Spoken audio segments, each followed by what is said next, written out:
அன்பானவர்களுக்கு வணக்கம். நம்ம சின்ன மருமகள் சீரியலில் தப்பே செய்யாமல் தண்டனை அனுபவிச்சுட்டு இருக்க நம்ம தமிழுக்காக சேதுவே இறங்கி தப்பு செஞ்சது யாரு அப்படின்னு நிரூபிக்கிறதுக்கு இறங்கிட்டாரு. நம்ம தமிழ் தப்பே செய்யலை அப்படின்னு சொன்னது யாரு? கருப்பண்ணசாமி தானே. அப்போ அந்த கருப்பண்ணசாமி தான் உண்மையை வர வைக்கணும் அப்படின்னு சொல்லி கருப்பண்ணசாமி ரூபத்திலேயே நம்ம சேது இறங்கி தப்பு செஞ்சவங்களை கண்டுபிடிக்கிறதுக்கு இறங்கிட்டாரு. ஈஸ்வரி, சித்ரா, ஐஸ்வர்யா நம்ம சேதுக்கிட்ட கையும் களவுமா மாட்டிக்கிட்டாங்களாம். என்ன நடந்துச்சு தெரிஞ்சுக்கிறதுக்கு முன்னாடி இந்த வீடியோக்கு ஒரு லைக் போட்டுக்கோங்க. வரமாட்டியா, வந்திய முன்னாடி நிற்க மாட்டியா அப்படின்னு சத்தம் கேட்குது. ஐஸ்வர்யா சுற்றி சுற்றி பார்க்குறாங்க. அரண்டு போயிட்டாங்க. மூஞ்செல்லாம் வேர்த்து விறுவிறுத்து போச்சு. கீழே பார்த்தா ஒரு எலுமிச்சப்பழம் காலில் வந்து தட்டுது. நிமிர்ந்து பார்க்குறப்போ ஐஸ்வர்யா முன்னாடி கருப்பண்ணசாமியே வந்து நிற்குது. நம்ம சேது மேலே கருப்பண்ணசாமி இறங்கி, ஏய் வந்திய முன்னாடி நிற்க மாட்டியா, வரமாட்டியா, உண்மை என்னன்னு எல்லாரும் முன்னாடி சொல்ல மாட்டியா அப்படின்னு சத்தம் கொடுக்குறாரு கருப்பண்ணசாமி. இந்த ஐஸ்வர்யா சுற்றி சுற்றி பார்க்குறாங்க. வீட்டில் யாருமே இல்லை, ஒரே இருட்டு.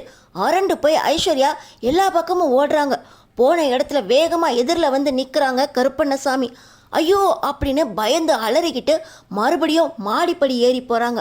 அங்கே போய் பார்த்தா அங்கே ஊஞ்சல் ஆடிக்கிட்டே, என் முன்னாடி வந்து நிற்கிறக்கு உனக்கு என்ன பயம், எல்லாரும் முன்னாடி உண்மையை சொல்லு அப்படின்னு கருப்பண்ணசாமி ஒரு அதட்டி போட ஐஸ்வர்யா ஆன்னு கத்த. பார்த்தீங்கன்னா கருப்பண்ணசாமி மறைஞ்சு போயிடுறாரு. ஐஸ்வர்யா மறுபடியும் அரண்டு மயக்கம் போட்டு கீழே விழ அவங்க போட்ட சத்தத்தில் ஈஸ்வரி, சித்ரா, மோகனா, மலர் அப்படின்னு எல்லாருமே வந்து நிற்கிறாங்க. இப்போ எல்லாருமே தண்ணியை தெளித்து ஐஸ்வர்யாவை எழுப்ப, ஒன்றும் இல்லை இருட்டை பார்த்து பயந்து போயிட்டேன் அப்படின்னு ஐஸ்வர்யா எல்லாரையும் சமாளிச்சிடுறாங்க. ஐஸ்வர்யாவுக்கும் மனசுக்குள்ளே ரொம்ப பயம் வந்துருச்சு. நம்ம முன்னாடி சேது ரூபத்தில் வந்து நின்னது கருப்பசாமி தானா, கருப்பசாமி நம்மளை உண்மையை சொல்ல விடாமல் விடாது அப்படின்னு அரண்டு போய் இருக்காங்க ஐஸ்வர்யா. அன்னைக்கு என்ன நடந்துச்சுன்னு பார்த்தீங்கன்னா, கோவிலில் வச்சு மட்டும் இல்லாமல் வீட்டுக்கு வந்ததுக்கு அப்புறமும் நம்ம சேதுக்கிட்ட சாவித்ரி, தாமரை, கருப்பண்ணன் இவங்க 3 பேருமே தப்பே செய்யாமல் தமிழ் தண்டனை அனுபவிக்கிறா அப்படின்னு அந்த கருப்பண்ணசாமியே சொல்லியிருக்கு. அது எப்படி நம்ம நம்மாவை இருக்க முடியும்? இதில் ஏதோ தப்பு நடந்திருக்கு அப்படின்னு சுட்டி காட்டுறாங்க. ஆனால் நம்ம சேது கருப்பண்ணசாமி தானே சொன்னிச்சு, அப்போ சாமியே நிரூபிக்கட்டும் அப்படின்னு எல்லாரும் முன்னாடியும் சொல்லிட்டு இன்னொரு பக்கம் சேது யோசிக்கிறாரு. தமிழ் தப்பே செய்யலை அப்படின்னு கருப்பண்ணசாமியை இறங்கி வந்து சொல்லுதுன்னா நம்ம தான் அதை நிரூபிக்கணும். எல்லாத்துக்கும் சாமியை எதிர்பார்க்கக்கூடாது. ஆனால் சாமியே சொன்னதுனால சாமி ரூபத்திலேயே போய் இந்த தப்பை செஞ்சது யார் அப்படின்னு நம்ம கண்டுபிடிக்கணும் அப்படின்னு நினைக்கிறாரு. இன்னொரு பக்கம் கருப்பண்ணங்கிட்ட யார் யாருக்கெல்லாம் கருப்புசாமி என்னென்ன குறி சொன்னிச்சு, என்னென்ன அருள்வாக்கு சொன்னிச்சு அப்படின்னு கேட்கும்போது கருப்பண்ணன் சொல்கிறாங்க, எல்லாருமே வந்து அவங்கவுங்க குறைய சொல்லி அருள்வாக்கு கேட்டாங்க. ஆனால் ஐஸ்வர்யாவை அப்பத்தான் போன்னு சொன்னப்போ மயங்கி போய் விழுந்துருச்சு. அந்த நேரத்தில் எதுக்கு ஐஸ்வர்யாவுக்கு மயக்கம் வரணும்? இவங்கள காரணமாக வச்சுக்கிட்டு இந்த சித்ராவும் ஈஸ்வரியும் நாங்கள் என் அண்ணன் பொண்ணை பார்க்க போகிறோம் அப்படின்னு சாமிக்கிட்ட அருள்வாக்கு வாங்குறத விட்டுட்டு ஐஸ்வர்யாவுக்கு மயக்கம் தெளிய வைக்க போயிட்டாங்க. நம்ம குடும்பத்தில் இந்த ஈஸ்வரியத்தை, சித்ரா, ஐஸ்வர்யா இந்த 3 பேரை தவிர மற்ற எல்லாருமே அருள்வாக்கு வாங்கினாங்க சேது அப்படின்னு கருப்பண்ண சொல்கிறாங்க. நம்ம சேது மனசில் நிறைய குழப்பங்கள் வர ஆரம்பிச்சிருச்சு. எல்லாருமே நம்மக்கிட்ட அருள்வாக்கு வாங்குறப்போ நம்ம குடும்பத்தை சேர்ந்த சின்னம்மாவுக்கும் சித்ராவுக்கும் என்ன பயம்? வந்து அருள்வாக்கு வாங்கலாமே, இந்த ஐஸ்வர்யா காரணம் காட்டி இவங்க ஏன் அருள்வாக்கு வாங்க வரல அப்படின்னு யோசிக்கிறாங்க. இந்த ஐஸ்வர்யா நம்மளை பார்த்து எதுக்கு பயப்படணும்? குற்றமுள்ள நெஞ்சு தானே குறுக்கு இருக்கும், இவளுக்கு என்ன அப்படின்னு சேதுவுக்கு ஐஸ்வர்யா, ஈஸ்வரி, சித்ரா மேலே சந்தேகம் வருது.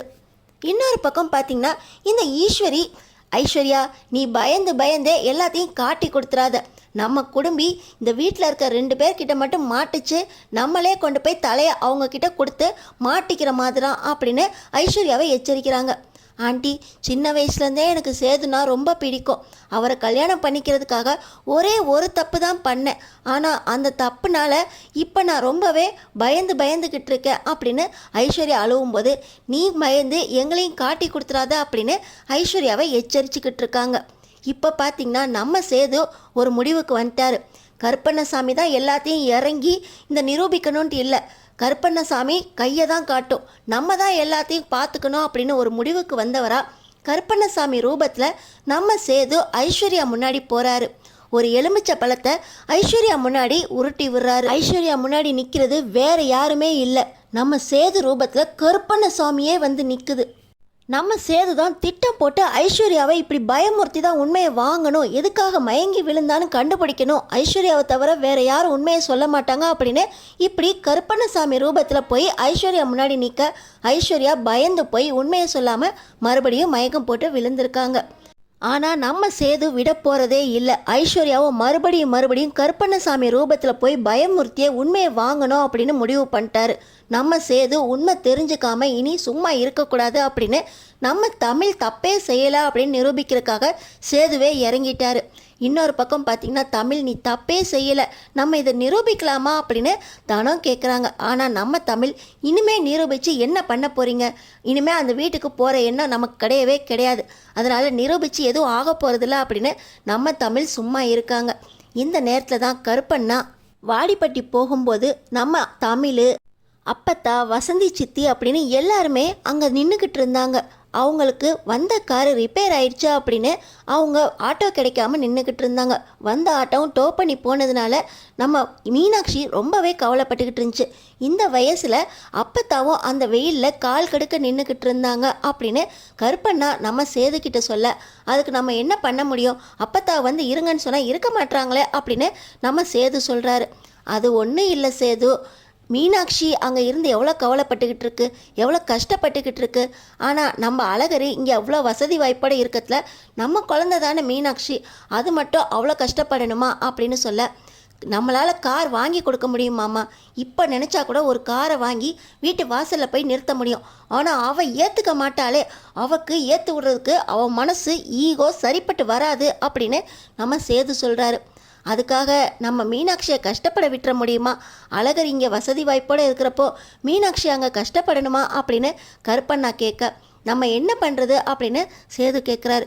இது நம்ம தான் பிளான் போட்டு நம்ம மீனாட்சிக்கும் ஒரு வசதியான வாழ்க்கையை கொடுக்கணும். நம்ம மீனாட்சியும் இப்போ தமிழ் கூட ஆஸ்பத்திரிக்கு தினம் போயிட்டு வருது, அப்பத்தாவும் கூட போயிட்டு விட்டுருக்காங்க. அவங்கள இப்படி வெயிலில் அலைய விடக்கூடாது, ஏதாவது பிளான் பண்ணி கார் வாங்கி கொடுக்கலாம் அப்படின்னு கருப்பண்ணா திட்டம் போட, அதுக்கு உதவி செய்ய போகிறது யார் தெரியுமா, நம்ம தமிழ் வீட்டில் இருக்கிற அப்பத்தா தான். அப்பத்தா கிட்ட தனியாக பேசுகிறதுக்காக அப்பத்தா வெளியே வந்த அந்த நேரமாக பார்த்து கருப்பண்ணனும் சேதுவும் ஒன்றா நம்ம அப்பத்தாவை காரில் ஏற்றிக்கிறாங்க. இப்போ எதுக்குடா என்னை ஏற்றுனீங்க அப்படின்னு அப்பத்தா கேட்க, அப்பத்தா கொஞ்சம் நாங்கள் சொல்கிறத காது கொடுத்து கேளுங்க, நம்ம மீனாட்சியும் தினம் தமிழ் கூட காலேஜுக்கு போயிட்டு வருது, நீங்களும் காலேஜுக்கு தமிழ் கூடயே போயிட்டு வரீங்க, எல்லாரும் தினம் மதுரையிலேருந்து தேனிக்கும் தேனியிலேருந்து வாடிப்பட்டி அப்படின்னு மாற்றி ஒரே அலைச்சலாக இருக்குது. இந்த வயசில் நீங்கள் 4 பஸ்ஸு ஏறி இறங்கிட்டு இருக்கீங்க. பச்சை பிள்ளை மீனாட்சி அந்த குழந்தையும் இப்படி வெயிலில் படாத பாடுபட்டுக்கிட்டு இருக்கு. நாங்கள் இவ்வளோ வசதியாக இருக்கும்போது அழகரை அவ்வளோ வசதியாக பார்த்துக்கிட்டு இருக்கும்போது அழகரோட கூட பிறந்தவ அந்த குழந்தை எதுக்கு அவ்வளோ வெயிலில் கஷ்டப்படணும்னு ஆயிடுச்சு. இவ்வளோ வசதி இருந்தால் எதுக்கு கஷ்டப்படணும்? அதனால் நானும் சேதுவும் அந்த மீனாட்சிக்கு ஒரு கார் வாங்கி கொடுக்கலான்னு நினைக்கிறோம். நீங்கள் வாங்கி கொடுக்கறது இருக்கட்டும்டா, தமிழ் அதெல்லாம் வாங்கிக்க மாட்டா. ஓசியில் வந்தால் கொடுத்துக்கிட்டு வேணுங்கிறது வாங்கிக்கிறதுக்கு அவளை என்ன நினச்சிக்கிட்டு இருக்கீங்க, உங்கள் வீட்டு பொண்டாட்டி ஐஸ்வர்யான்னு நினச்சிக்கிட்டு இருக்கீங்களா அப்படின்னு அப்பத்தா கேட்குறாங்க. இப்போ எதுக்கு அவளை பற்றி பேசிக்கிட்டு இருக்கீங்க, நான் சொல்கிறத மட்டும் கேளுங்க அப்படின்னு சேது சொல்கிறாரு.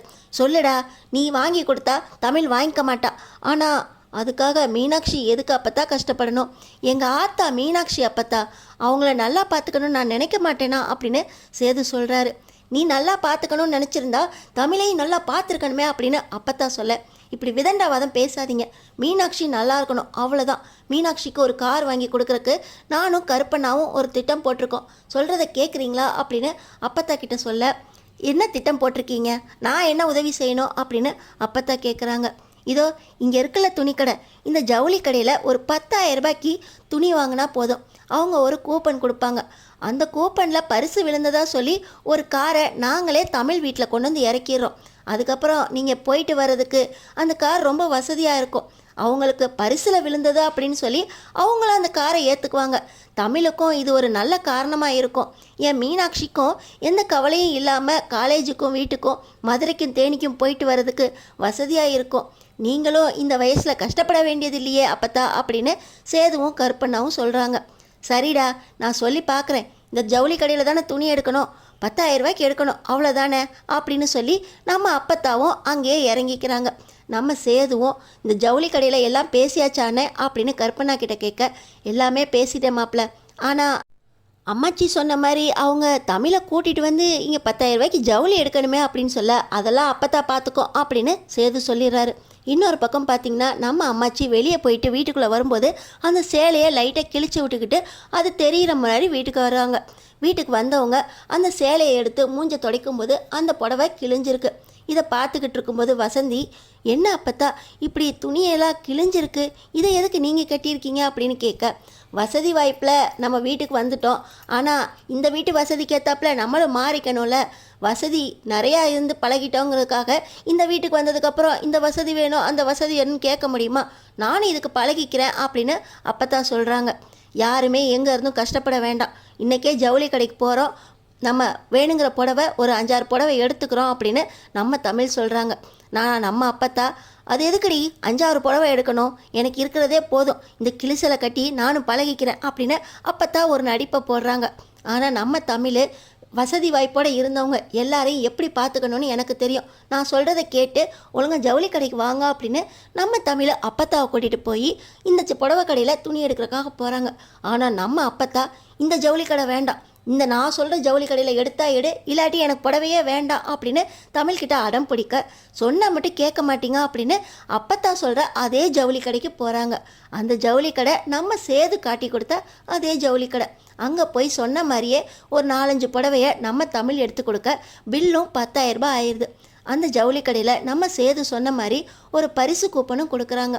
முதல் பரிசு காரு, 2வது பரிசு ஸ்கூட்டர் அப்படின்னு கொஞ்சம் கொஞ்சமாக ஆசையை காட்ட அந்த கூப்பனையும் வாங்கிக்கிட்டு, வாடி விழுதா இல்லையோ ஆனால் வாங்கிக்கணும்ல, 10,000 ரூபாய்க்கு புடவை எடுத்துருக்கோலாம் அப்படின்னு திட்டம் போட்டபடி அந்த கூப்பனையும் வாங்கிக்கிட்டு அந்த கூப்பனை எடுத்துகிட்டு வந்து கூப்பன் வாங்கியாச்சு அப்படின்னு ஜவுளி கடை வெளியே காத்துக்கிட்டு இருக்க நம்ம சேது கற்பனா கிட்ட காட்டிட்டு தமிழோட வீட்டுக்கு கிளம்பி போயிடுறாங்க.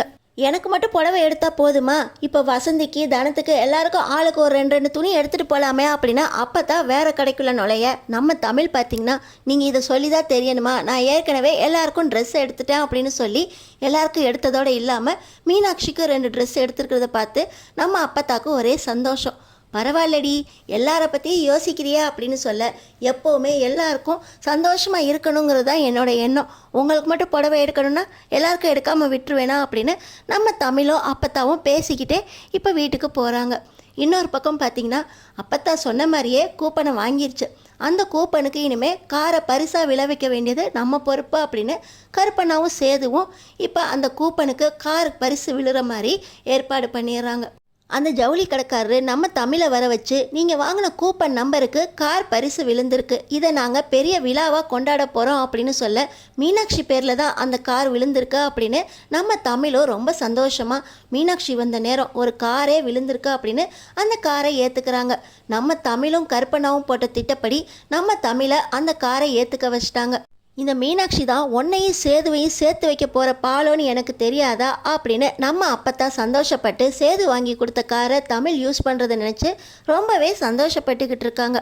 இன்னொரு பக்கம் நம்ம சேது உண்மையை கண்டுபிடிக்கிறதுக்காக தினம் ஐஸ்வர்யாவை மட்டும் இல்லை, சித்ரா ஈஸ்வரி இவங்களையும் பயமுறுத்தணும், இவங்களும் அருள் வாக்கு வாங்க வரல, ஆனால் இவங்களும் எதையோ மறைக்கிறாங்க அப்படின்னு மட்டும் சேதுக்கு புரிஞ்சு அடுத்த நாள் என்ன பண்ணுறாரு, நம்ம ஈஸ்வரி சித்ரா தூங்கிக்கிட்டு இருக்க அந்த ரூமுக்கு போகிறாரு. கருப்பண்ணசாமி ரூபத்திலேயே போய் அவங்க வீட்டு வாசலில் போய் அருவா கத்தி அப்படின்னு எல்லாத்தையும் வச்சுக்கிட்டு போய் நிற்கிறாரு. வேலு அருவாவோட கருப்பண்ணசாமி இப்படி வந்து நிற்கிறத பார்த்து அரண்டு போயிருக்காங்க இந்த சித்ராவும் ஈஸ்வரியும். இப்போ தான் ஈஸ்வரிக்கு ஞாபகம் வருது, அந்த ஐஸ்வர்யா அன்னைக்கே சொன்னான், எனக்கு பயமாக இருக்குது, அன்னைக்கு என்னை பயமுறுத்தி மயக்கம் போட வச்சது கருப்பண்ணசாமி தான், கருப்பண்ணசாமி என்னை துரத்தி வந்து என் முன்னாடி நில்லு, எல்லாருக்கும் உண்மையை சொல்லு அப்படின்னு பயமுறுத்துச்சா ஆண்டி, அதில் போய் பயந்து தான் நான் மயக்கம் போட்டே விழுந்துட்டேன், அதுக்கப்புறம் அந்த சத்தத்தில் தான் நீங்கள் வந்துட்டீங்க, எந்திரிச்சு பார்க்கும்போது அது கனவா நினைவானே தெரியல, என் முன்னாடி கருப்பண்ணசாமி வந்துச்சு, இதோ அதுக்கான ஆதாரம் அப்படின்னு சொல்லி அவங்க ஒரு எலுமிச்சை பழத்தை காட்ட, எல்லாம் உன்னோட பிரம்மடி கற்பனை அப்படின்னு சொல்லி இந்த ஈஸ்வரி ஐஸ்வர்யாவை விரட்டி விட்டாங்க. ஆனால் இன்னைக்கு இந்த ஈஸ்வரி சித்ரா முன்னாடி மறுபடியும் கருப்பண்ணசாமி வந்து நின்னோடனே ஐஸ்வர்யா சொன்னதெல்லாம் உண்மைதான், இப்படி நமக்கிட்டையும் வந்து நின்றுச்சே, யார்கிட்ட வேணாலும் உண்மையை மறைக்கலாம், ஆதாரமே இல்லாமல் தமிழை மாட்டி விட்டுட்டோம், ஆனால் இப்படி கருப்பசாமி கிட்டேருந்து நம்ம தப்பிக்க முடியாது போலயே, கருப்பண்ணசாமி எங்களை மன்னிச்சிருப்பா அப்படின்னு மனசுக்குள்ளே புலம்பிக்கிட்டு இப்போ நம்ம கருப்பண்ணசாமி, என்னடி இப்படி சிலை மாதிரி நிற்கிறீங்க, உண்மையை வாயை திறந்து சொல்லுங்க, எல்லாரும் முன்னாடியும் தமிழ் குத்தமத்தவா அப்படின்னு நிரூபிங்க அப்படின்னு இந்த கருப்பண்ணசாமி சத்தம் போட, இந்த ஈஸ்வரியும் சித்ராவும் நாங்கள் எந்த தப்பும் செய்யலை அப்படின்னு பயந்து அரண்டி போய் இருக்க, நம்ம கருப்பண்ணசாமி ஒரு சத்தம் கொடுத்து பெரிய வெளிச்சத்தோட அங்கேருந்து மறைஞ்சு போக, இப்போ அவங்க கண்ணு முழிச்சு பார்க்குறாங்க. இதெல்லாம் உண்மையா பொய்யா?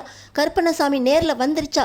நம்ம உண்மையை உளறிடக்கூடாதே அப்படின்னு ஈஸ்வரியும் சித்ராவும் உனக்கும் இதே கனவு வந்துச்சா அப்படின்னு சொல்ல, இது கனவு இல்லைம்மா, நிஜம்தான். அதனால தான் 2 பேருக்கும் ஒரே நேரத்தில் அந்த கருப்பண்ணசாமி வந்திருக்கு அப்படின்னு 2 போய் மிரண்டு போயிருக்க. இன்னொரு பக்கம் ஐஸ்வர்யா, என்ன ஆண்டி ஏன் மிரண்டு போயிருக்கீங்க அப்படின்னு கேட்க, ஓ முன்னாடி வந்த அதே கருப்பண்ணசாமி எங்கள் முன்னாடி வந்துச்சுடி அப்படின்னு 3 கூட்டாக சேர்ந்துக்கிட்டு அவங்க 3 பேரும் ரூமில் பேசிக்கிட்டு இருக்காங்க. உண்மையை நிரூபிக்கிறதுக்காக கருப்பண்ணசாமி ரூபத்திலே சேது வந்து ஈஸ்வரி, சித்ரா, ஐஸ்வர்யா 3 பேர்கிட்ட உண்மையை வாங்குவாராம். என்ன நடக்க போகுது தெரிஞ்சுக்கிறதுக்கு நம்ம சேனலை சப்ஸ்கிரைப் பண்ணி தொடர்ந்து பாருங்கள்.